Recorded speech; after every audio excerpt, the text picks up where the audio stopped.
G'day guys, welcome back to another One Piece video. Today I'm actually going to be showing you my Doffy deck. Recently, since the release of the game, there has been local tournaments I've been attending.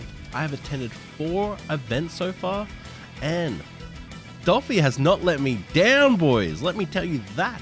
Hey guys, quick update. I actually just played my 5th tournament last night and won that as well.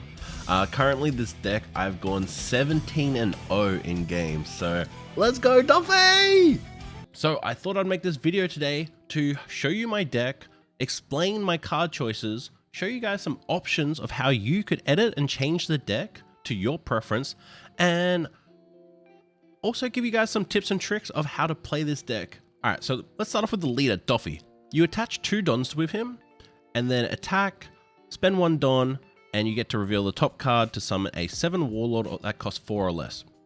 This card I've noticed is really strong, as you're spending 3 Don to summon a 4-drop, but the important part is you're also pushing pressure on the other opponent. By attacking for 7k, they have to take a life or they have to get rid of 2 cards or a blocker to protect themselves. The biggest goal of this deck is to summon Perona on turn 1, and if you don't have him, to summon Doflamingo on turn 2, and stack your deck to know exactly what you're going to have so that you can actually guarantee Doflamingo's effect. So now let's go through the other cards. We have Elvita. This is mostly going to be used as a 2k counter. I actually played it for the first time ever the other day when I had 2 of them in my opening hand versus Red, and they played Nico Robbins, and I actually summoned this and used its effect to bounce Nico. You could also potentially use this versus Green to bounce some of their strong early 3-drops or 2-drops. Usually though, you want to keep it as a 2k counter, even versus Red. So Crocodile, you might notice this, some people don't like this guy. I love Crocodile. The biggest reason, this card is great versus purple. Having a 7-drop right now, they can't deal with it except the 10-drop. Its banish effect is amazing versus purple. I don't know if people realize how good banish is yet, but once you've controlled the game, they're low on cards, like 1 card, you summon him and just attack his life and just slowly dwindle him down. They don't get extra cards because of the banish effect. Also versus aggro decks like Red and Green, you will use this card as a 1k counter, and that is perfectly fine. Compared to this, if I had more Doffys, cards not having a counter can be a huge negative, especially in a format where there's a lot of red decks and lore decks and aggro just in green as well. Crocodile has a cool effect where if he has 1 Don on him, that your events cost 1 less. So your Love Beam will cost 1, and even Desert Sparta will cost 0. Could actually catch your opponent off by guard. It could even catch your opponent off by guard. Off by guard? What does off by guard mean? Fuck me. Alright, next card. Alright, and we got our boy Mihawk. If you guys haven't seen the alt art of Mihawk, check it out. Wait, actually, I can make this... Dude, I can edit videos. Wait, here, I'll make it pop up. Oh, look at that bad boy. Let's go. One of my favorite alt arts of the set. This card is a late game bomb. This card, the best matchup we're going to see with him is versus Green. Versus Lore, you don't really want to be bouncing cards with Doffy, especially their 5-drop Lore where they can get a lot of value off playing again. So that's where Mihawk comes in. Also, it's really good versus Purple, you know, actually getting rid of the Queen, and having a 9k body is huge in the late game. Versus aggro decks, again, when you stack your deck, you just try to put this down the bottom and try not to draw him. Next, we have Doflamingo. This card is huge. Playing this on turn 2 to stack our deck for our leader makes the game a lot easier. It's also a blocker, and it's a blocker with 4,000 power, so you can attach a Don, put some pressure on, he can actually attack other minions, and also he can be summoned with Doflamingo's effect, so you can actually put Doflamingo on top of your deck, attack, summon it with Doflamingo's effect, and then stack the next 5 cards of your deck, which can be really handy. Next card, we have Kuma. He's a 4-drop. He's a blocker. And on KO, when he dies, you can summon a Pacifista. This is really strong. The reason why, because if you get a couple of Pacifistas in your hand early, then you stack your deck and you put a Kuma on top to summon it with Doflamingo. And vice versa. If you get a couple of Kumas in your hand and you stack, and when you stack your deck, you see a Pacifista, then you put Pacifista so that you can draw it. Big reminder, don't try to summon Pacifista with Doflamingo. It won't work. He is not a 7 Warlord, okay? But Kuma is. One thing I noticed about this card, when you play the purple matchup, Kuma, the way you play Kuma might be a bit different. You actually want to protect him to around 10, like, so you actually want to protect Kuma. And the reason why, even if you have a Pacifista in hand, you want to keep Kuma in hand so that when they play their 10-drop Kaido and blow up your whole board, then Kuma will die and you can summon a Pacifista and you actually still got some tempo and you've still got some board presence. The next card is the most important card in the deck on turn 1, is Perona. This is what I'm mulliganing for. When you mulligan, you're looking for Perona and Doflamingo. If you have a Perona, you're keeping that hand. It is so incredibly strong once you play this deck. Playing this on turn 1, you will see how insane it is. It's really good. Next is the Simp Queen, Boa Hancock. Ooh. Also, guys, check out this old art. Damn! Boa was actually surprised me a lot. Her effect by adding a Don and actually attacking with it and drawing a card, it happens so much more than I thought it would, and it's really strong. And the fact that it's a blocker and you can summon it from Dofi, this card is great. Really, really impressed. Next, we have Gecko Moria. This is one of the best cards in the deck. The fact that you summon it from Doflamingo and you can either add a Mihawk to your hand if you want a 2k counter, or you can add a 1-drop Lore if you want some blockers, or even, you know, sometimes a Boa Hancock or a Kuma. Yeah. Gecko Moria is really, really good. The main targets are most of the time going to be Lore and Mihawk. Mihawk. All right, so this is your best 2k counter in your deck. And the fact that people, I remember in the pre-release, don't like playing him, but I play this guy a lot. I will summon him of Doflamingo's effect happily. And then I actually use his effect. The drawing 2 cards and trashing 2 cards, yeah, it's not great, but it can help your deck, right? So versus like red, you want to summon him. You would rather summon Mihawk than probably summon a Boa early on. And the reason is, Mihawk, you can use its effect, attack, get rid of your, you know, your 9-drop Mihawk, your Doflamingos that don't have counter, draw 2 cards, you know, get some more 2k counters, get some love beams.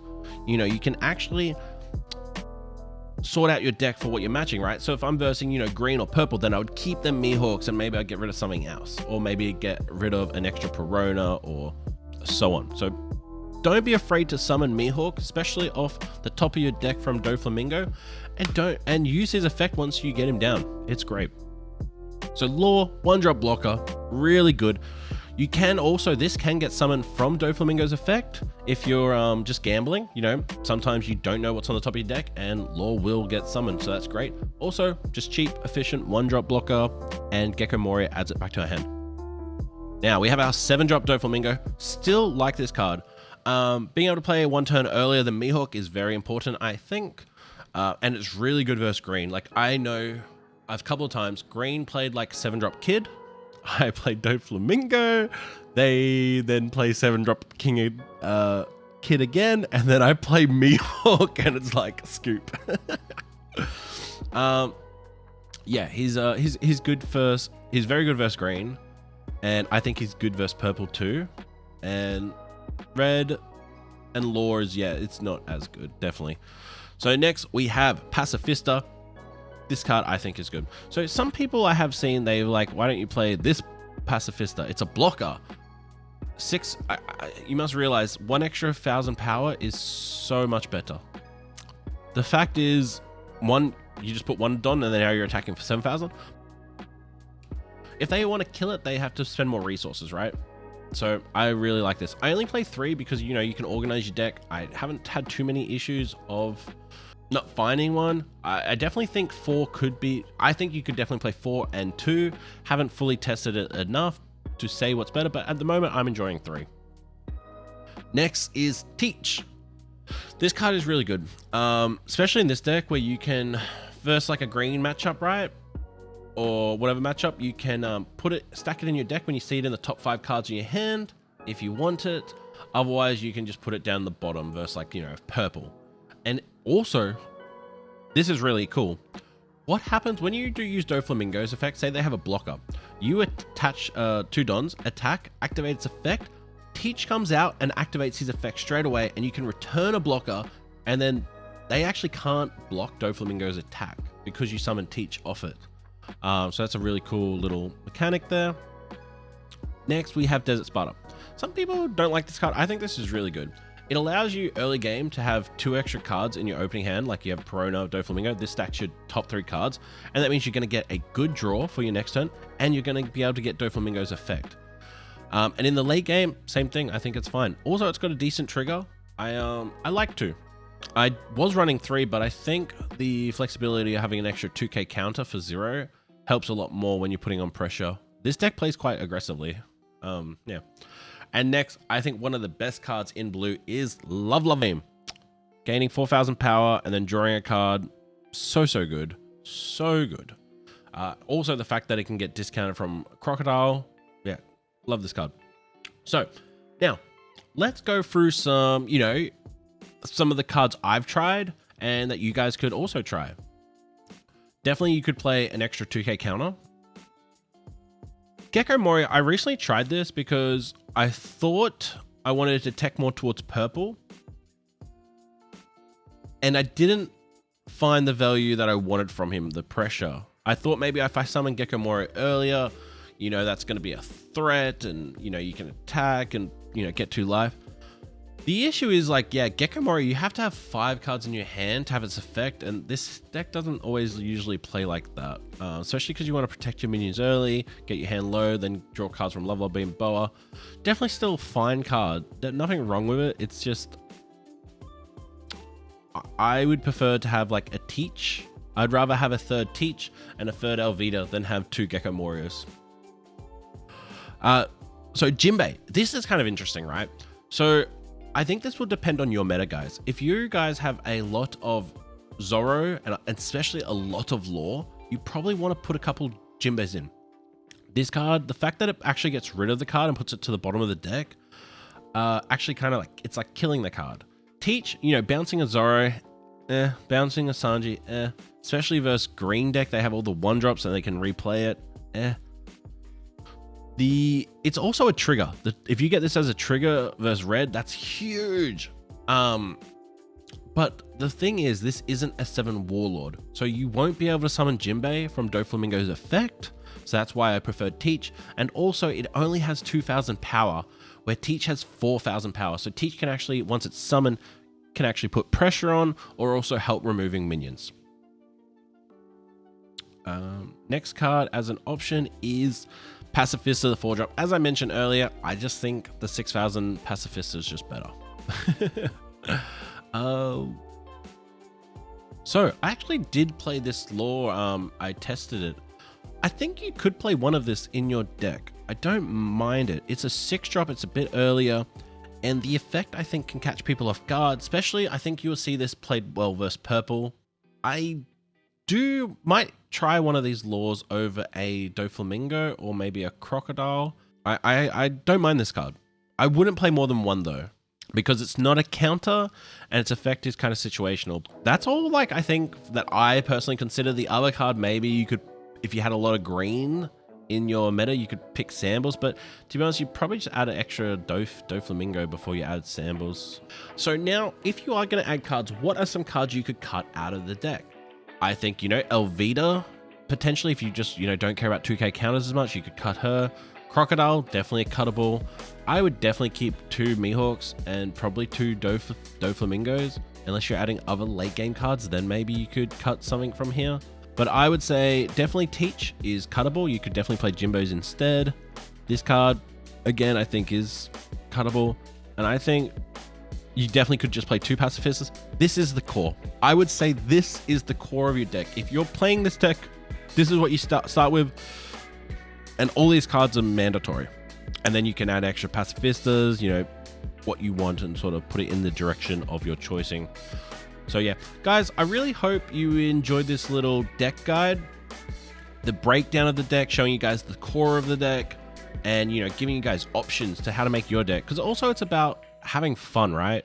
If you have more fun, you know, playing lore and getting rid of that life, that little niche scenario, it feels good. It's like, oh, then play it. Or play like Gecko Moria. If that sounds cool to you, hey, I use its effect and bam, bam, get to your life. Like, yeah, go for it, guys. Johnny in the background. That's my housemate. Yeah, next we're going to play a game. To watch that, guys, remember, like, comment, and subscribe. Really helps with that YouTube algorithm, and it helps me show me guys shows me you guys are enjoying the video. And especially, can you guys leave a comment down below? Let me know what deck you want me to see next. I could do this on Zorro, Law. I'll make sure I read all the comments. Whatever's the most popular deck commented below, I'll do that one next. That sounds fun.